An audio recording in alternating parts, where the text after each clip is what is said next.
నిజానికి మతం సేవకు రాజకీయం ఉండదని ఎన్టీఆర్ జిల్లా నందిగామకు చెందిన బీజేపీ వైనాటి రాష్ట్ర నాయకుడు షేక్ సైదా మరోసారి నిరూపించారు. మదిర గ్రామానికి చెందిన అనాథ యువతి షేక్ గౌసియా వివాహానికి ఆర్థిక ఇబ్బందులు ఎదురవుతున్నాయని తెలుసుకున్న సైదా తక్షణమే స్పందించారు. పలువురు దాతల సహకారంతో 10,000 నగదును సమీకరించి మంగళవారం నాడు ఆమెకు అందజేశారు. ఈ సందర్భంగా ఆయన మాట్లాడుతూ తల్లిదండ్రులు లేని గౌసియాకు సమాజం అండగా నిలవాలనే ఉద్దేశంతోనే ఈ చిన్న సాయం చేశామన్నారు.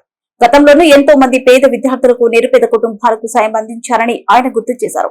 ఒక యువతి పెళ్లికి అండగా నిలిచిన షేక్ సైదా సేవ గుణాన్ని స్థానికులు అభినందిస్తున్నారు. నిన్నంతా నేను మన పెద్ద దగ్గర తిరిగి ఒక 10,000 వసూలు చేసి అమ్మాయికి ఇస్తున్నాను. ఇది జరిగింది. ఎందుకంటే పేదవాళ్ళకు సహాయం చేయడం నాకు మొదటి నుంచి అలవాటు. దాదాపు ఇప్పటికీ ఒక 10-15 మందికి నేను ఇలా సర్వీస్ చేసి వాళ్ళకు ఒక అమౌంట్ ఇవ్వడం జరిగింది. అది విషయం. అమ్మాయి ఏ ఊరు, ఎలా అప్రోచ్ అయ్యారు? ఏ ఊరు, ఎలా అప్రోచ్ అయ్యారు? ఏమ్మా అమ్మాయి మధ్యలోకి చెందిన అమ్మాయి. ఇద్దరు పేరెంట్స్, ఫాదర్ మదర్ చనిపోయారు. ఇద్దరు చనిపోయారు. ఎవరు లేదు. వాళ్ళ నాయనమ్మ దగ్గర పెరుగుతుంది. ఎవరో చెప్పారంట బీజేపీ సహాయం చేస్తాడంటే అమ్మాయి నందిగా వస్తే నేను మన వాళ్ళ దగ్గరికి తీసుకెళ్ళి కొద్దిగా అమౌంట్ తలా 2,000, 1,000 అలా ఇచ్చారు. అవి మొత్తం కలిపి 10,000 అమ్మాయికి ఇస్తున్నాను. రైట్.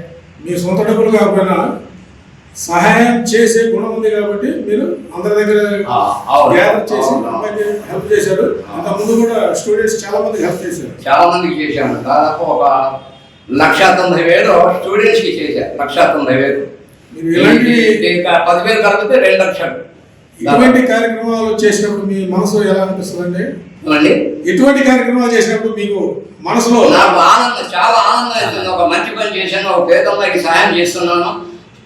లైఫ్ లాంగ్ వాళ్ళు నన్ను గురించి చెప్పుకుంటారనే ఆలోచన నాకు ఉంది. మీరు ఇంకా ముందు చాలా మంది సహాయం చేయాలని, నా జీవితాంతం ఇలాంటి కార్యక్రమాలు చేయాలని నేను నిర్ణయించుకున్నాను. తప్పక చేస్తాను.